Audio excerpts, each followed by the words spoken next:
Hello everyone, now I will continue page number 47।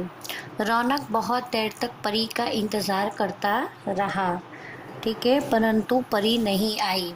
अब previous page में हमने पढ़ा कि रौनक ने अपनी माँ को बोला कि उसे बहुत नींद आ रही है। यह सुनकर माँ चली जाती है। तभी रौनक फिर नेक्स्ट दिन वो बहुत देर तक परी का इंतज़ार करता रहता है, लेकिन परी नहीं आती। ऐसा पहली बार हुआ। रौनक सो गया। अगले दिन वह उदास था। दूसरी रात भी परी रानी नहीं आई। इसी प्रकार कई दिन बीत गए। ठीक है, फिर नेक्स्ट डे जब परी ने उसको बोला था कि मैं उसे परी लोक लेके जाऊंगी, लेकिन तुम मुझसे वादा करना कि तुम कभी भी तुम अच्छे बच्चे बनोगे, कभी भी कोई भी बुरा काम नहीं करोगे। ठीक है, तो परी ने उसको इसलिए परी लोक ले जाने का वादा किया। फिर उस जब इस तरह दिन बीतता गया, रौनक सो गया। उसने अपनी माँ से बोला कि उसे नींद आ रही है। माँ चली जाती है। फिर इसी तरह दिन हर रोज़ दिन बीतते जाते हैं।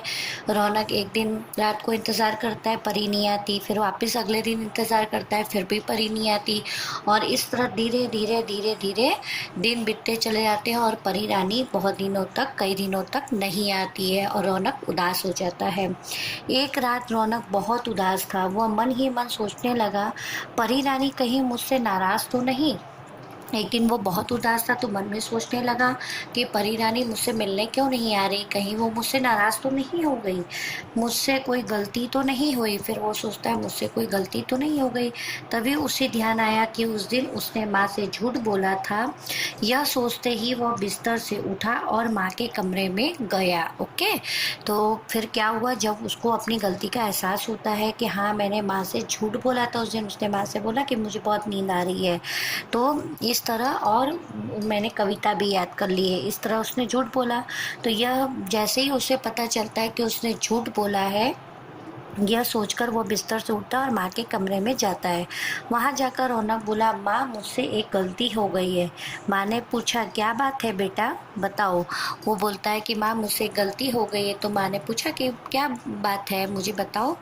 तो रौनक फिर बोला, माँ उस दिन मैंने कविता याद नहीं की थी और आपसे झूठ कह दिया कि मैंने कविता याद भी कर ली है और दादाजी को सुना भी दी है। ठीक है, तो रौनक ने उस दिन बोला था कि कविता मैंने याद कर ली और दादाजी को सुना दी है, लेकिन रौनक ने अपनी गलती अपनी माँ के सामने एक्सेप्ट की कि मैंने उस दिन कविता नहीं याद की थी और ना ही दादाजी को सुनाई थी।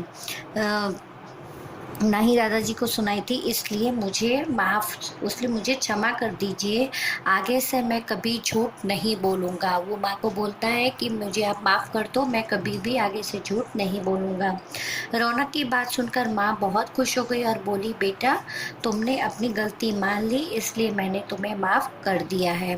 रौनक की इस गलती को एक्सेप्ट करने से उसकी माँ बहुत खुश हो जाती है और बोलती है कि तुमने अपनी गलती मान ली है, इसलिए मैं बहुत खुश हूँ और मैंने तुम्हें माफ़ कर दिया है। फिर उस रात को रौनक जब सो रहा था, तभी परी रानी ने उसे जगाया और कहा, रौनक मैं तुमसे आज बहुत प्रसन्न हूँ। फिर उसी रात जब रौनक सोने के लिए जाता है तो परी रानी आती है और रौनक को जगाती है और बोलती है कि रौनक मैं तुमसे बहुत प्रसन्न हूँ, तुमने अपनी गलती मानकर माँ से क्षमा मांग ली है। बोलती कि तुमने जो गलत काम किया था झूठ बोलने का, वो तुमने एक्सेप्ट कर लिया और माँ से माफ़ी भी मांग ली। हाँ परी रानी, जब तुम मुझे परी लोक की सैर कराने नहीं लेकर गई तो मुझे लगा अवश्य ही मैंने कोई गलती की है। ठीक है, तो यहाँ पर वही बात थी जो मैंने आपको बताई कि परी रानी ने बोला कि हाँ, रौनक ने बोला कि हाँ मुझे जब तुम परी लोक की सैर कराने के लिए नहीं लेकर गई, मुझसे वादा किया कि लेकर जाओगी, लेकिन तुम नहीं लेकर गई, तभी मुझे लगा कि मैंने ज़रूर ही कोई गलती की है। ओके, तो यहाँ पर रौनक को अपनी गलती का एहसास हो जाता है और वो अपनी माँ से माफ़ी भी मांग लेता है, जिसके कारण परी भी उससे खुश हो जाती है। Okay, so students, in our next video I will continue page number 48। Thank you.